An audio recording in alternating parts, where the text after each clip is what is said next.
کہ اس محبوب کریم صلی اللہ علیہ وسلم پر ہر چیز قربان ہوتی ہے۔ یہ ہم ہی نہیں بلکہ کائنات کی ہر چیز، شجر حجر، پرند چرند، جانور، ہر چیز حضور پہ قربان ہے۔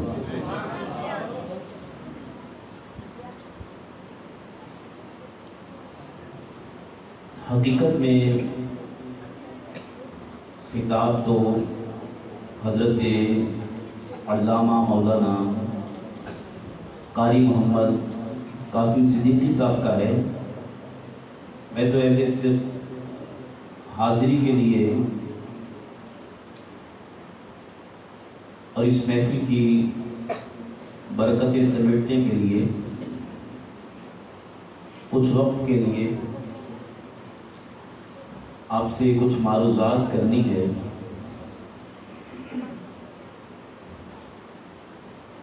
نبی کریم رؤوف الرحیم صلی اللہ علیہ وسلم کی دنیا میں آنے کا مقصد کیا تھا؟ قُلْ إِن كُنتُمْ تُحِبُّونَ اللَّهَ فَاتَّبِعُونِي يُحْبِبْكُمُ اللَّهُ۔ اے محبوب آپ فرما دیجئے کہ اگر یہ میرے قریب ہونا چاہتے ہیں، مجھے پانا چاہتے ہیں، تو یہ تیری اتباع کریں، تیرے قریب ہو جائیں، تجھ سے پیار کریں، تیری سنتوں پہ عمل کریں، تو پھر یہ مجھے نہیں پائیں گے بلکہ میں خود ان کو اپنا محبوب بنا لوں گا۔ بس ان کو چاہیے کہ تیری اتباع کریں، تیرے نقش قدم پہ چلے۔ تو نبی پاک صلی اللہ علیہ وسلم دنیا میں تشریف لائے اس لیے کہ آقا کریم صلی اللہ علیہ وسلم ہمیں بتائیں کہ ہم نے کھانا کس طرح ہے، ہم نے پینا کس طرح ہے، ہم نے سونا کیسے ہے، ہم نے جاگنا کیسے ہے، ہم نے روزمرہ کے معاملات کیسے ڈیل کرنے ہیں۔ تو نبی پاک صلی اللہ علیہ وسلم کا دنیا میں آنے کا مقصد یہ تھا کہ حضور صلی اللہ علیہ وسلم انسانیت کو راہ راست پر لے کر آئیں اور انہیں زندگی کا اصل مقصد جو ہے وہ بتائیں کہ تمہاری زندگی کا اصل مقصد یہ نہیں ہے کہ دنیا کے اندر رہتے ہوئے تم رنگ رنگیوں کے اندر مبتلا ہو جاؤ، عیش و عشرت کے اندر مبتلا ہو جاؤ۔ تمہارا مقصد یہ ہے کہ تم اپنے حقیقی مالک کے آگے جھک کر رب کو راضی کر لو۔ یہ محبوب کریم صلی اللہ علیہ وسلم کا دنیا میں آنے کا مقصد ہے۔ اور ہم جو نبی پاک صلی اللہ علیہ وسلم کی محافل کو سجاتے ہیں، آقا کریم علیہ السلام کا ذکر کرتے ہیں، حضور صلی اللہ علیہ وسلم سے محبت کا اظہار کرتے ہیں کہ غلامی رسول میں موت بھی قبول ہے، جو ہونا عشق رس مصطفیٰ تو زندگی فضول ہے۔ تو یہ ہم جو نعرہ لگاتے ہیں، اے کاش کہ اس کو ہم عملی جامہ بھی پہنا دیں، عملی جامہ بھی پہنا دیں کہ حضور صلی اللہ علیہ وسلم کے نام پر تو موت بھی قبول ہے، مگر حضور علیہ السلام کے فرمان پہ نماز پڑھنا کیوں نہیں قبول؟ حضور کے فرمان پر داڑھی کیوں نہیں قبول؟ آقا کریم علیہ السلام کے فرمان پر کہ حضور نے ارشاد فرمایا کہ فرشتوں کے تاج ایسے ہوتے ہیں، امامے کی طرف اشارہ کر کے فرمایا فرشتوں کے تاج ایسے ہوتے ہیں، جس نے امامہ اتار دیا اس نے اپنی عزت اتار دی۔ تو یہ حضور صلی اللہ علیہ وسلم کی اتباع ہے۔ حضور سے محبت کا انداز یہی ہے کہ آقا کریم علیہ السلام کی سنتوں پہ عمل کیا جائے، حضور کے فرمان پہ عمل کیا جائے۔ حضرت امام غزالی رحمۃ اللہ تعالیٰ علیہ مکاشفۃ القلوب میں فرماتے ہیں کہ محبت اگر کسی سے ہو جاتی ہے تو پھر انسان اس کے رنگ میں رنگا جاتا ہے، پھر اپنی باتیں چھوڑ دیتا ہے، اپنے محبوب کی باتیں کرتا ہے، پھر اپنا انداز چھوڑ دیتا ہے، اپنے محبوب کا انداز اپنا لیتا ہے۔ تو اس لیے نبی پاک صلی اللہ علیہ وسلم سے محبت کا انداز یہی ہونا چاہیے کہ ہم حضور صلی اللہ علیہ وسلم کی اداؤں کو اپنائیں، حضور علیہ السلام کے فرامین پہ عمل کریں، نبی پاک صلی اللہ علیہ وسلم کی سنتوں پہ عمل کریں کہ حضور صلی اللہ علیہ وسلم نے کھایا کس انداز سے، آقا کریم علیہ السلام پیتے کیسے تھے، سوتے کیسے تھے، جاگتے کیسے تھے، روزمرہ کے معاملات کس طرح نبھاتے تھے، گھر والوں کے ساتھ کیسے پیش آتے تھے۔ تو اس طرح نبی پاک صلی اللہ علیہ وسلم سے محبت کا ہم عملی اظہار کریں کہ آقا کریم علیہ السلام کی سنتوں پہ عمل کریں۔ نبی پاک صلی اللہ علیہ وسلم نے ارشاد فرمایا کہ پرفتن دور کے اندر جو میری ایک سنت پہ عمل کرے گا اللہ اسے 100 شہیدوں کا ثواب عطا فرمائے گا، 100 شہیدوں کا ثواب عطا فرمائے گا۔ جب میں نے اس بات کو سوچا کہ 100 شہیدوں کا ثواب کیسے مل جاتا ہے، وہ اس طرح کہ اس وقت اگر کوئی نوجوان داڑھی رکھ لیتا ہے تو اس کو تانے ملتے ہیں، گھر والے داڑھی نہیں رکھنے دیتے، اگر وہ رکھ لیتا ہے دوست احباب تانے دیتے، ابے تیری عمر کیا ہے کہ تو نے ابھی سے داڑھی رکھ لی، ابھی تو تیری عمر ہی نہیں ہے، ابھی تو تیری شادی بھی نہیں ہوئی، تو نے ابھی سے داڑھی رکھ لی۔ اب اس کا دل ٹوٹ جاتا ہے، اب یہ پریشان سا ہو جاتا ہے کہ یار سارے میں نو کہتے میں نے داڑھی نہ رکھ اور میں نو تانے دیتے میں نے، تو لہٰذا یہ اس وقت اگر مضبوط ہو جاتا ہے، پہلے تو دل ٹوٹ گیا، اب پھر اس نے کہا کہ نہیں یہ تو میرے آقا کی سنت ہے، میں لوگوں کی باتوں پہ کیوں جاؤں، یہ تو میرے محبوب کی سنت ہے، میں نبی پاک صلی اللہ علیہ وسلم کی سنت کو مرتے دم تک اپنے چہرے سے نہیں اٹھاؤں گا، اپنے چہرے سے نہیں ہٹاؤں گا۔ اب اس کا دل جو ہے وہ پھر مضبوط ہو جاتا ہے۔ پھر کوئی کہتا ہے کہ یار تیری عمر ہی کیا ہے، تینوں تھوڑی کتنے دینی ہے، تیری شادی کیوں ہوئے گی، اس طرح کی باتیں کرنے سے پھر اس کا دل ٹوٹ جاتا ہے۔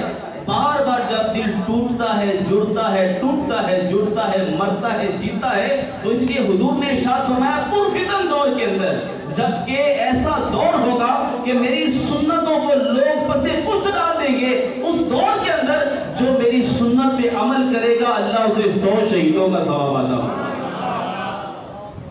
تو ہمیں نبی پاک صلی اللہ علیہ وسلم سے محبت کا یہ انداز رکھنا چاہیے کہ حضور کی اداؤں کو اپنائیں، حضور صلی اللہ تعالی علیہ وسلم کی سنتوں کو اپنائیں۔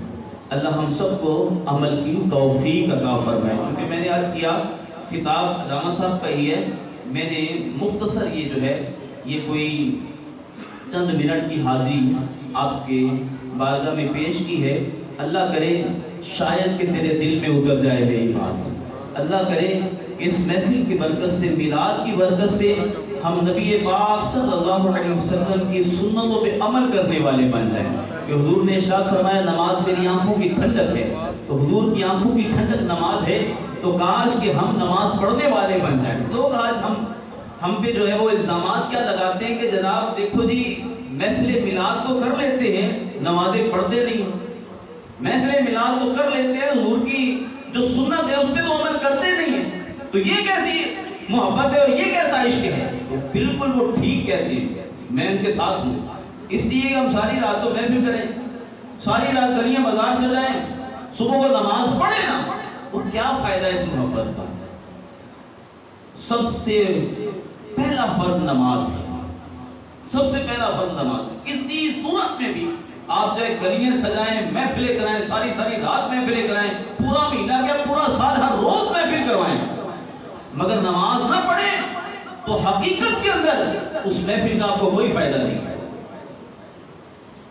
نماز فرض ہے، یہ محفلیں یہ نفلی عبادت ہے۔ میں آج نہیں بارہا میں جمعے کے خطابات میں بھی یہ عرض کر چکا ہوں، یہ محفلیں نفلی عبادت ہے۔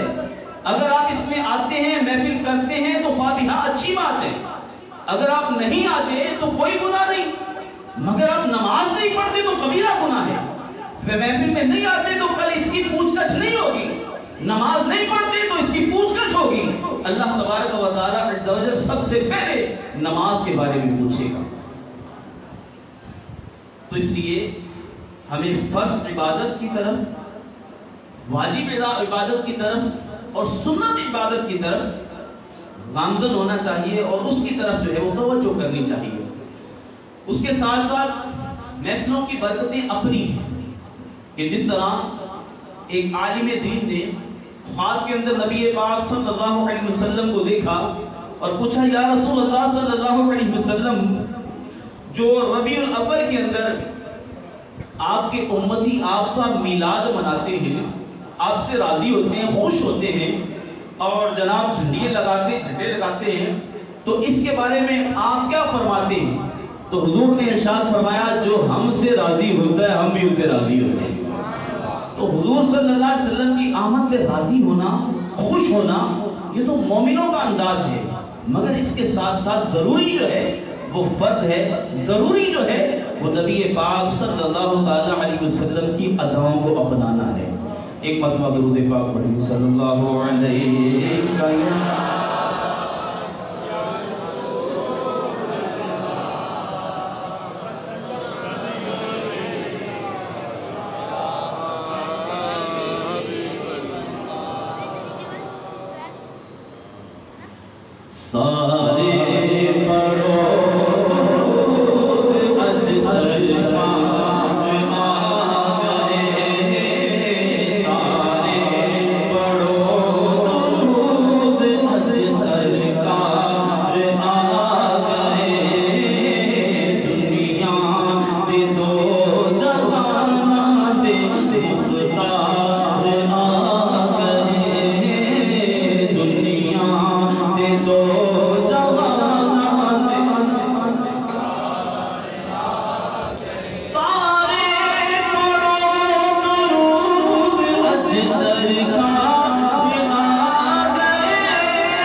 سارے پڑھو درود، آج سرکار آ گیا، کبھی ایوی لفظ نہیں پڑھتے، میں کہ درود کیوں پڑھو گے؟ سارے پڑھو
یاسین کی آمد، طٰہٰ کی آمد، ملجا کی آمد، ماوا کی آمد، پردور کی آمد، حضور کی آمد،